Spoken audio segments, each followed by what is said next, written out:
जब एक स्पेसशिप जो कि जा तो रहा था एक हैबिटेबल प्लेनेट की खोज में, मगर वे गलती से एक ऐसे एलियन प्लेनेट पर क्रैश कर जाते हैं जिसके बारे में वे कुछ नहीं जानते थे। इस ग्रह की डबल ग्रेविटी और यहाँ की एलियन लाइफ फॉर्म, इन सब खतरों से बचकर क्या वे यहाँ से निकल भी पाएंगे? चलिए शुरू से जानते हैं। कहानी की शुरुआत एक बोरियलिस नामक स्पेसशिप से होती है जो कि अभी 200 से ज्यादा माइन वर्कर से भरी हुई थी। दरअसल अब इंसान यूनिवर्स के कोने कोने तक जाकर अपनी बस्तियां बसा रहे हैं और इसीलिए इन वर्कर्स को पृथ्वी से बहुत दूर मौजूद एक एलियन प्लेनेट पर भेजा जा रहा है ताकि वे वहाँ पर जाकर माइनिंग कर सके। वहाँ पहुँचने में अभी शिप को 4 साल लगने वाले थे, तो सभी वर्कर्स अभी क्रायो स्लीप में है और सीधे वहीं जाकर उठेंगे। लेकिन अब बीच में ही एक बहुत बड़ी एस्टेरॉयड बेल्ट शिप से टकरा जाती है जिससे कि सब कुछ डैमेज होना शुरू हो गया था और प्रोटोकॉल के तहत शिप की एआई सभी वर्कर्स को क्रायो स्लीप से उठाकर इमरजेंसी लॉन्चिंग करने लगती है। इन्हीं वर्कर्स में से एक एंडी भी था जो कि अचानक से तेज बज रहे अलार्म्स के बीच उठ जाता है और शिप की एआई उसे रिवील करती है कि कैसे एस्टेरॉयड्स के टकराने से जल्दी पूरी शिप नष्ट हो जाएगी। इसीलिए इमरजेंसी प्रोटोकॉल के तहत उन्हें पास में मौजूद एक दूसरे प्लेनेट पर इजेक्ट किया जा रहा है। जिसके बाद अब मैकेनिकल आर्म्स आकर एंडी को सर्वाइवल सूट पहना देते हैं जिसमें कि एक बड़ा ऑक्सीजन टैंक भी था क्योंकि इस ग्रह पर ऑक्सीजन नहीं होगी। और अब एक एक कर ब्लास्ट होते हुए शिप से सभी पोर्ट्स को इजेक्ट किया जाने लगता है। एंडी देख पा रहा था कि उसकी आंखों के सामने बहुत सारे पोर्ट्स तो पहले ही ब्लास्ट हो गए और जो बचे हुए पोर्ट्स उस पास के प्लेनेट पर लैंड भी हो रहे थे। तो एंडी को एआई रिवील करती है कि इस प्लेनेट की ग्रेविटी उनकी सोच से कहीं ज्यादा निकली और ग्रेविटी पुल ज्यादा होने से अब उनके पोर्ट्स इसके खिंचाव को सह नहीं पाएंगे, जिससे एंडी के आसपास के पोर्ट्स भी अब ऑर्बिट में आग लगकर जलने लगते हैं। हालांकि एंडी का पोर्ट अब तक बचा हुआ था और वो विंग खोलकर उसे लैंडिंग के लिए तैयार करता है, मगर इस प्लेनेट की ग्रेविटी से उसका पोर्ट सीधा नीचे गिर रहा था और उसके विंग्स टूटते हुए पोर्ट सीधा नीचे जाकर सरफेस पर क्रैश हो जाता है। एंडी बेहोशी में अपने परिवार को ही याद कर रहा था, उसकी पत्नी और उसका एक बेटा जिन्हें कि वो पृथ्वी पर ही छोड़ आया कि उसे एआई उठाती है। और एंडी देखता है कि अब वो इस एलियन प्लेनेट पर फंस चुका था जहाँ की ना तो हवा में वो सांस ले सकता है, वहीं ऊपर से ग्रेविटी ज्यादा होने से उसे चलने में भी मुश्किलें होंगी। एंडी जल्दी से रेडियो पर बाकी पोर्ट्स में सिग्नल भेजने लगता है ताकि उसे अपने अलावा और भी सर्वाइवर्स मिल सके कि तभी उसका पोर्ट हिलने लगता है। एआई कहती है कि पोर्ट स्टेबल नहीं है और एंडी को अभी बाहर निकलना होगा, लेकिन अब पोर्ट का दरवाजा भी लैंडिंग के कारण जैम हो चुका था। इसके अलावा चूंकि एंडी काफी निचले लेवल का वर्कर है तो उसकी सर्वाइवल किट में काफी सारी चीजें भी गायब थी। अब एंडी किसी तरह से पोर्ट के शीशे को तोड़ बाहर निकलने लगता है कि अब उसके बाहर निकलते ही पोर्ट स्टेबल ना होने से वो लुढ़क कर नीचे जा रहा था। इसके अलावा शीशे के टुकड़े से एंडी के सूट में छेद भी हो जाता है जिससे कि उसकी बची हुई ऑक्सीजन भी लीक होने लगती है। वैसे भी बिना ऑक्सीजन के वो इस प्लेनेट पर सर्वाइव नहीं कर पाएगा, सो वो जल्दी से एक रिपेयर किट लेकर अपने सूट को फिर से सील करता है। हालांकि अब तक काफी सारी ऑक्सीजन ऑलरेडी लीक हो चुकी थी वही पोर्ट में आग लगने से। एंडी जल्दी से अपने बेटे का फेवरेट टॉय साथ लेकर बाहर निकल जाता है।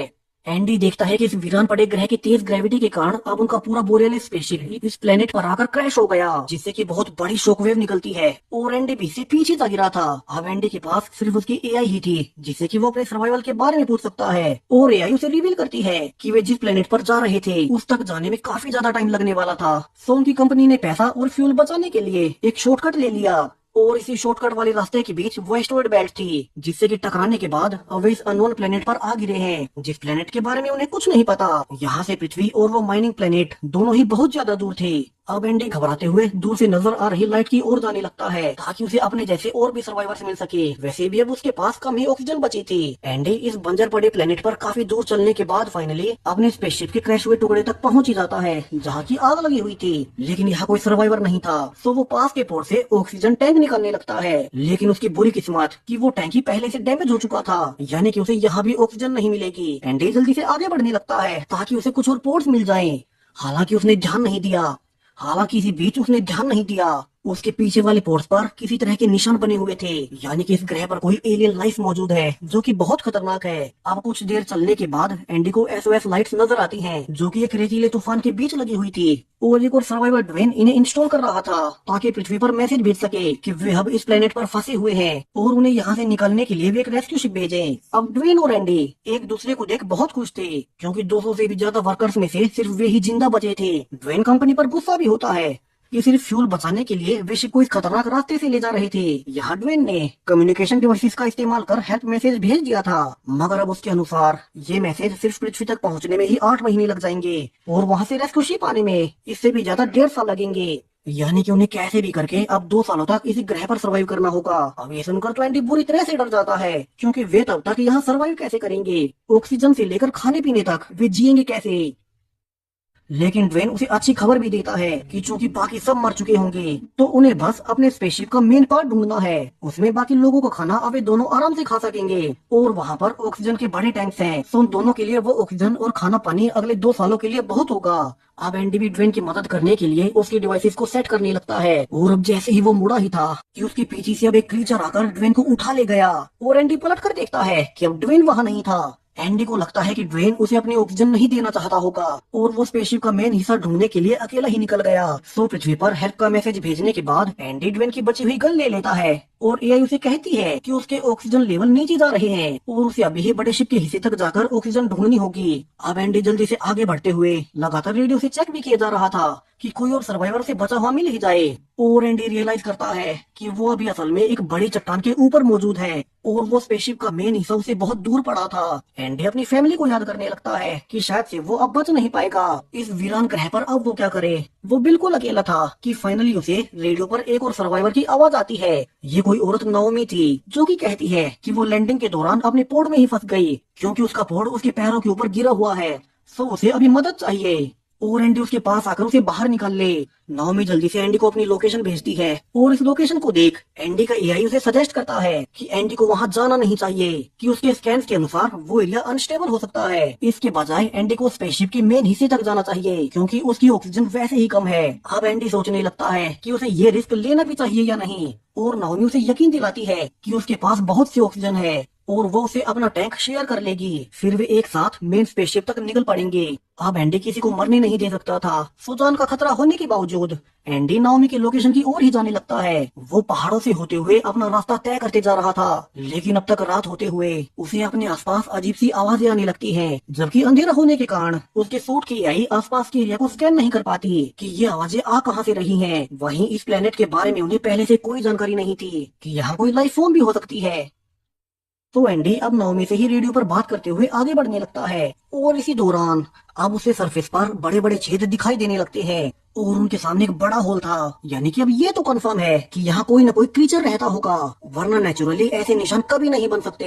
एंडी डरते हुए तेजी से आगे भागने लगता है। उसे भी नहीं पता कि यहाँ के जीव कितने खतरनाक हो सकते हैं, लेकिन अब जैसे जैसे वो आगे बढ़ रहा था उसे यहाँ के जीवन के और ज्यादा सबूत मिलने लगते हैं और एक क्रीचर की हाथ से एंडी वहीं छिप जाता है। वहीं नाओमी रिवील भी करती है कि उसके ट्रैकर्स के अनुसार कई सारे क्रू मेंबर्स एंडी की ओर ही आ रहे हैं, जबकि लाइफलाइन दिखा रही थी कि वे सब मर चुके हैं, तो फिर वे उसके पास कैसे आ रहे हैं। एंडी यही सोचकर परेशान था कि तभी ऊपर से कोई फ्लेयर गन शूट करता है और एंडी रिफ्लेक्शन में देख पा रहा था कि यहाँ तो एक बहुत बड़ा एलियन खड़ा हुआ है। एंडी समझ जाता है कि इसी जीव ने सभी क्रू मेंबर्स को खा लिया होगा और इसलिए उनके ट्रैकर्स उसके पेट में मौजूद हैं। अब एंडी नोटिस करता है कि ड्वेन की गन भी काम नहीं कर रही, तो वो उस एलियन क्रीचर से दूर भागने लगता है। वहीं वो एलियन अब उसे नोटिस कर सीधा उस पर टूट पड़ा था। हालांकि एंडी की अच्छी किस्मत कि वो एक गहरी गुफा में गिरकर बच ही गया, लेकिन वो एलियन अभी भी उसके पीछे ही था। एंडी नीचे भागते हुए उस एलियन से जान बचाने लगता है, जबकि वो एलियन भी बहुत इंटेलिजेंट था और वो एंडी का पीछा नहीं छोड़ता। जिस बीच अब भागते हुए एंडी चट्टान से नीचे गिर जाता है। हालांकि उसकी अच्छी किस्मत कि यहाँ पर ढेर सारा रेत पड़ा होने से उसे ज्यादा चोट नहीं आती। वो ट्रेस भी करता है कि वो एलियन अभी भी ऊपर ही था और उसे ही ढूंढ रहा था।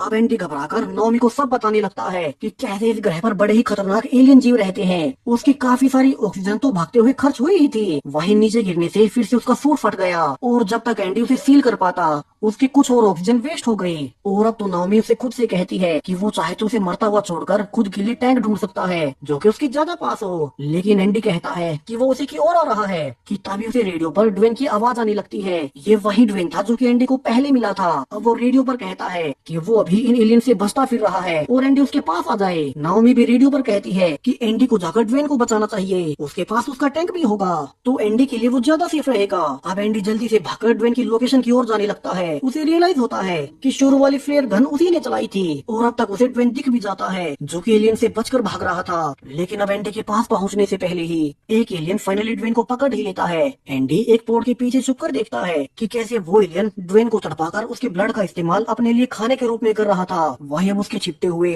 उसके पीछे से एक और एलियन दिखाई देता है जो कि पोर्ट्स में मरे हुए सर्वाइवर्स को खा रहा था, यानी कि यहाँ एक से ज्यादा क्रीचर्स हैं जिनके बीच एंडी अकेला फंस चुका था।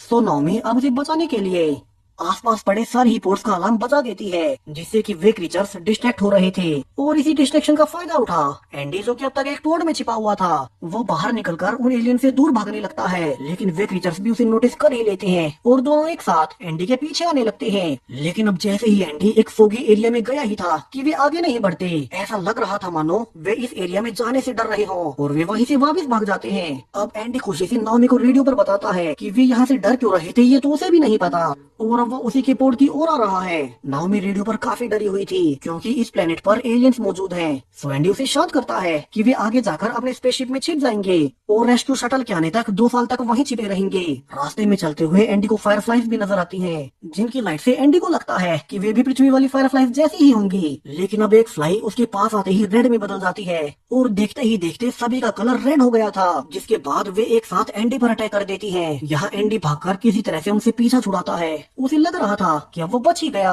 कि तभी सरफेस के नीचे से एक और क्रीचर आकर एंडी को पैरों से पकड़ लेता है। ये वही जायंट क्रीचर था जिससे कि वे 2 एलियन डरकर पीछे हो गए थे, मगर एंडी तब समझ नहीं पाया। अब वो क्रीचर धीरे धीरे एंडी को निगलने लगता है, जबकि एंडी तो हिल तक नहीं पा रहा था और वो सोचने लगता है कि वो इनसे कैसे बचे। जहाँ जब एंडी पूरी तरह से क्रीचर के अंदर जा चुका था तो उसे आइडिया आता है और वो अपनी एआई से कहता है कि उसे हार्ट अटैक आ रहा है और उसका सूट उसे एक छोटा सा इलेक्ट्रिक झटका दे। जहां झटका लगते ही वो क्रीचर एंडी को फिर से बाहर फेंक देता है। हालांकि वो और ज्यादा गुस्सा हो चुका था और वो एंडी के पीछे आने लगता है। वहीं एंडी उसे भागते हुए फिर से एक फायरफ्लाई की केव में चला गया था और यहाँ से और भी फ्लाइज अब रेड होकर उस पर अटैक कर देती है। एंडी किसी तरह से दूसरी ओर निकलकर अपनी जान बचाता है। उसने सोचा तक न था कि ये अनजान एलियन प्लेनेट इतना खतरनाक निकलेगा। वहीं एआई भी रिवील करती है कि एंडी की ऑक्सीजन अब खत्म होने वाली है और वो शायद से नाओमी के पोर्ट तक पहुंच नहीं पाएगा। लेकिन इतना आगे आकर एंडी हार नहीं मान सकता और वो अपनी पूरी हिम्मत के साथ भागते हुए आखिरकार नाओमी के पोर्ट को देख ही लेता है। वहीं उसकी ऑक्सीजन भी 1% से नीचे आ चुकी थी। उसे सांस लेने में तकलीफ होने लगती है, लेकिन बावजूद इसके एंडी पोर्ट तक घिसटते हुए जाते जा रहा था और वो फाइनली आखिरी वक्त पर नाओमी के पोर्ट तक पहुंच ही जाता है। नाओमी भी जल्दी से दरवाजा खोल अपने टैंक की ऑक्सीजन उसे कनेक्ट कर देती है।